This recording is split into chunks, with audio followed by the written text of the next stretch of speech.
വ്യോമസേനയുടെ അഭിമാന പോരാളിയായിരുന്ന വിമാനമാണ് MiG-21. ആ MiG-21 വിമാനം സർവീസിൽ നിന്ന് വിടവാങ്ങി. 6 പതിറ്റാണ്ട് കാലത്തെ സേവനത്തിന് ശേഷമാണ് ഈ വിടവാങ്ങൽ.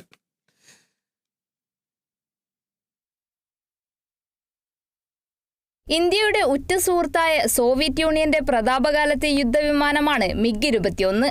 1959 നിർമ്മിച്ച വിമാനം 1962 ഇന്ത്യ ചൈന യുദ്ധത്തിന് ശേഷമാണ് ഇന്ത്യൻ വ്യോമസേനയുടെ ഭാഗമായത്. 1965 1971 പാകിസ്ഥാനുമായുമുണ്ടായ 2 യുദ്ധങ്ങളിൽ MiG പാകിസ്ഥാനിൽ കനത്ത നാശം വിതച്ചു. ഹ്രസ്വദൂര പോരാട്ടങ്ങളിൽ മികവ് തെളിയിച്ച MiG ആദ്യകാല സൂപ്പർസോണിക് യുദ്ധവിമാനമാണ്. സോവിയറ്റ് യൂണിയനുമായുള്ള കരാർ പ്രകാരം ഇന്ത്യയിൽ നിർമ്മിച്ച് പരിഷ്കരിച്ച പതിപ്പുകളാണ് വ്യോമസേന ഉപയോഗിച്ചിരുന്നത്. ബാലാക്കോട്ട് ആക്രമണത്തിന് പിന്നാലെ പാകിസ്ഥാനുമായുമുണ്ടായ ഏറ്റുമുട്ടലിൽ അമേരിക്കൻ നിർമ്മിത F-16 യുദ്ധവിമാനം MiG വെടിവെച്ചിട്ടതോടെ വിമാനത്തിന്റെ കരുത്ത് പ്രതിരോധ രംഗത്ത് ചർച്ചയായി. യന്ത്രത്തകരാർ മൂലം വിമാനം തകരാൻ തുടങ്ങിയതോടെയാണ് വ്യോമസേന MiGനെ ഒഴിവാക്കിയത്. ചണ്ഡീഗഡ് വ്യോമതാവളത്തിൽ നടന്ന ചടങ്ങിൽ വാട്ടർ സല്യൂട്ട് നൽകി MiG-21 ആദരിച്ചു. വിടവാങ്ങൽ ചടങ്ങിൽ പ്രതിരോധ മന്ത്രി രാജ്നാഥ് സിംഗും വ്യോമസേനാ മേധാവി AP സിംഗും ഉന്നത സൈനിക മേധാവികളും സൈനികരും പങ്കെടുത്തു.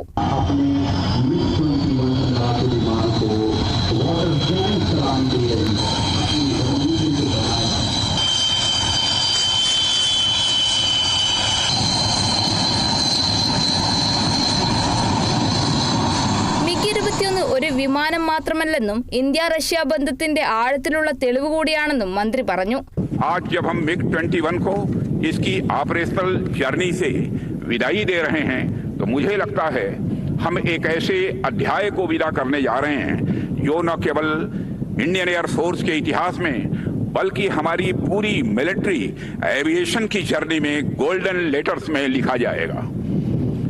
MiG-21 केवल एक एयरक्राफ्ट या मशीन भर ही नहीं है बल्कि यह भारत और रशिया के बीच गहरे संबंधों का एक प्रमाण भी है. മുൻ വ്യോമസേനാ മേധാവി air chief marshal Birender Singh Dhanoa MiG-21 അവസാനമായി പറത്തിക്കൊണ്ട് യാത്രയയപ്പ് നടത്തി.